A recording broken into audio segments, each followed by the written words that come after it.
ఇందాక ప్రస్తావిస్తూ మానుకొండ శివప్రసాద్ గారు ఒక మాట అన్నారు, కార్యకర్తగా ఉంటే చాలు, మరే పదవులు శాశ్వతం కాదు, ఏ పదవికైనా మాజీ ఉంటుంది, కార్యకర్తకు మాజీ లేదు అని అన్నారు. చాలా గొప్ప మాట చెప్పారు. తెలుగుదేశం పార్టీ కార్యకర్తగా అభివర్ణించుకోవడమే మన యొక్క గొప్పతనం, మన యొక్క అధికారం, మన యొక్క గౌరవ మర్యాదలు. ఈ రోజు ప్రతి ఒక్కరు ముందుగా తెలుగుదేశ కార్యకర్త అయిన తర్వాతే ఏ ఒక్క అధికారాన్నైనా చేపట్టే క్రమం మనం చూస్తూ ఉన్నాం.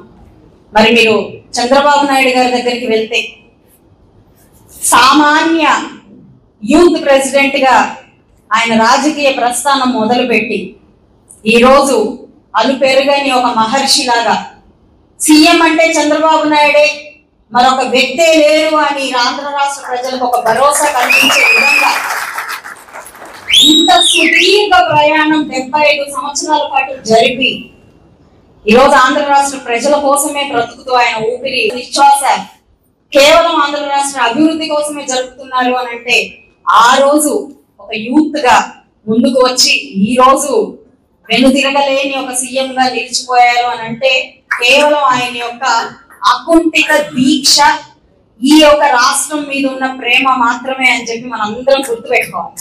మరి ఈరోజు కార్యకర్తలుగా మనం ఎంత గుర్తింపు తెచ్చుకుంటున్నామో, ఈ యొక్క ప్రతి కార్యకర్త కూడా ఆ దీక్షతో ఆ యొక్క అడుగుజాడల్లో నడుస్తున్నప్పుడు ఖచ్చితంగా వాళ్ళందరికీ కూడా ఈ ఆంధ్ర రాష్ట్ర ప్రజలు ఆహ్వానిస్తూ వాళ్ళకు మంచి సముచిత స్థానాన్ని కల్పించి తీరుతారు.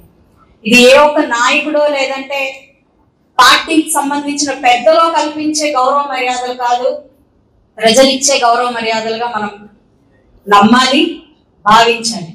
కాబట్టి ఈ రోజు నుంచి ఇప్పటి నుంచే మనం ఏ పార్టీ దేనికోసం అయితే ఆవిర్భవిస్తుందో ఆ యొక్క స్ఫూర్తితో ముందుకు వెళ్ళినప్పుడు ఖచ్చితంగా మనకి కావాల్సిన గుర్తింపు, రావాల్సిన గుర్తింపు ఆపడానికి ఎవ్వరికీ సాధ్యం కాదు అని చెప్పి మనం గుర్తుపెట్టుకోవాలి.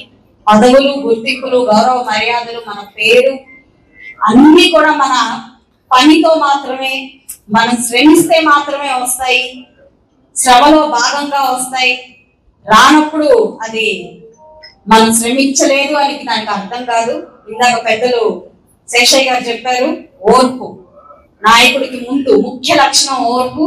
ఆ ఓర్పుగా ఉన్నంత వరకు, మనం ఈ దీక్ష చేపట్టేంత వరకు ఖచ్చితంగా మనం కోరుకునే వస్తాయి.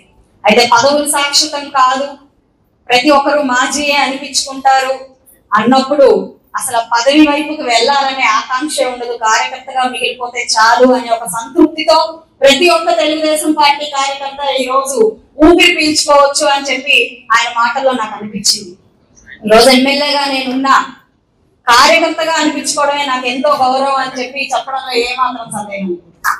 కాబట్టి ఇక్కడ కూర్చున్న ప్రతి కార్యకర్తకి, నాయకుడికి కూడా మన తెలుగుదేశం పార్టీ కార్యకర్తలు అయినందుకు నిజంగా గర్వపడుతూ ముందుకు వెళ్లాల్సిన అవసరం ఉంది అని చెప్పి కూడా ఈ సందర్భంగా మీకు తెలియజేస్తున్నాను.